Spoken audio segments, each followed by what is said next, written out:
शिक्षक बनने की राह में अटकाए जा रहे हैं रोड़े, बोले रालोसपा प्रमुख। समान काम के लिए समान वेतन की शिक्षकों की मांग जायज, बीएड अपेयरिंग एसटीईटी में मिलना चाहिए मौका। जी हां दोस्तों, और बीसीए वालों को भी मिलना चाहिए मौका। सारी बातें कही हैं रालोसपा प्रमुख उपेंद्र कुशवाहा ने कि बिहार सरकार कहीं ना कहीं बिहार में जो लाखों अभ्यर्थी जो शिक्षक बनने के ख्वाब देख रहे हैं उनके साथ शिक्षक बनने की प्रक्रिया में रोड़े अटकाए जा रहे हैं। तो पूरी खबर हम आपको इस वीडियो में देंगे कि क्या कहा है उपेंद्र कुशवाहा ने, तो वीडियो को अंत तक जरूर देखिएगा।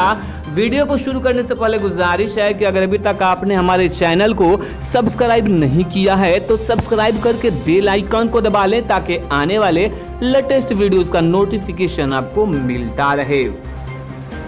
तो दोस्तों, उपेंद्र कुशवाहा ने कहा कि राज्य सरकार के रवैये के कारण शिक्षक बनने का सपना देखने वाले लाखों प्रशिक्षित युवक के सड़क पर आ गए हैं।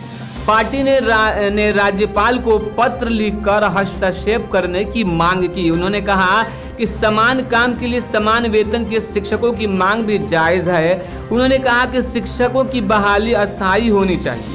पार्टी कार्यालय में प्रेस वार्ता में शनिवार को कुशवाहा ने कहा कि एसटीईटी की परीक्षा में शामिल होने की सरकार की ऐसी शर्त लगा दी कि युवकों के पास कोई चारा ही नहीं बचा है। कॉमर्स और सामाजिक विज्ञान विषय वालों को परीक्षा में शामिल नहीं होने दिया जा रहा है, उन्हें वंचित रखा गया है। बीएड की परीक्षा अपेयरिंग कैंडिडेट को भी एसटीईटी परीक्षा 2019 में शामिल होने नहीं दिया जा रहा है। बीसीए वाले को भी वंचित किया गया है।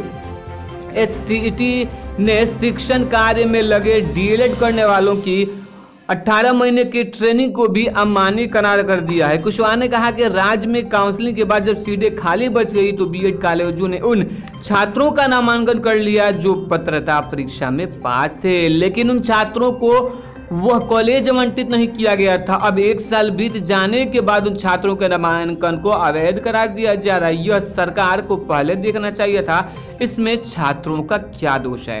तो दोस्तों, उपेंद्र कुशवाहा ने नीतीश कुमार की सरकार पर जबरदस्त आरोप लगाए हैं और कहीं ना कहीं ये आरोप सत्य है, क्योंकि एसटीईटी की परीक्षा 7 सालों बाद बिहार में आयोजन हो रहा है और ऐसे वक्त में जो अपेयरिंग बीएड कैंडिडेट्स हैं उनको मौका न देना ये बहुत बड़ा नाइंसाफी है, क्योंकि क्या पता कि अब स्टेट की परीक्षा बिहार में कितने सालों बाद होगी, ये तो आने वाला वक्त ही बता पाएगा। वहीं पे बीसीए वालों को मौका न देना भी ये कहीं ना कहीं सवालों के घेरे में है। बिहार सरकार क्या प्रूफ करना चाहती है, कैसे शिक्षकों की बहाली करना चाहती है, ये अभ्यर्थियों के समझ से परे है। एसटीईटी की परीक्षा की जब तारीख का ऐलान किया गया तो सिर्फ 9 दिन का ही टाइम था, लेकिन अब 25 तक फॉर्म भरने की टाइम रखा गया है।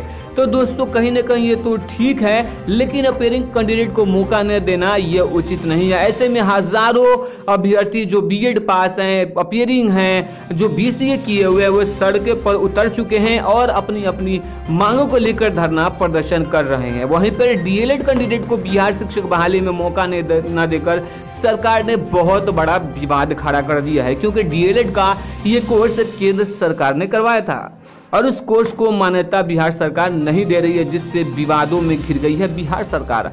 अब देखने वाली बात यह है कि कब डीएलएड कैंडिडेट को बिहार सरकार मौका देती है नहीं, क्योंकि डीएलएड कैंडिडेट अब कोर्ट में पहुंच चुके हैं। वहीं पर स्टेट की परीक्षा में बात करें तो अपेयरिंग वाले धरना प्रदर्शन कर रहे हैं। अब देखने वाली बात यह कि बिहार सरकार उन्हें एग्जाम में शामिल होने देती है या नहीं, ये तो आने वाला वक्त ही बतलाएगा। तो दोस्तों, उम्मीद करता हूं कि ये वीडियो जो है आपको अच्छी लगी होगी, तो लाइक कीजिएगा और ज़्यादा से ज़्यादा अपने दोस्तों के साथ इस वीडियो को शेयर करके चैनल को सब्सक्राइब ज़रूर कीजिएगा।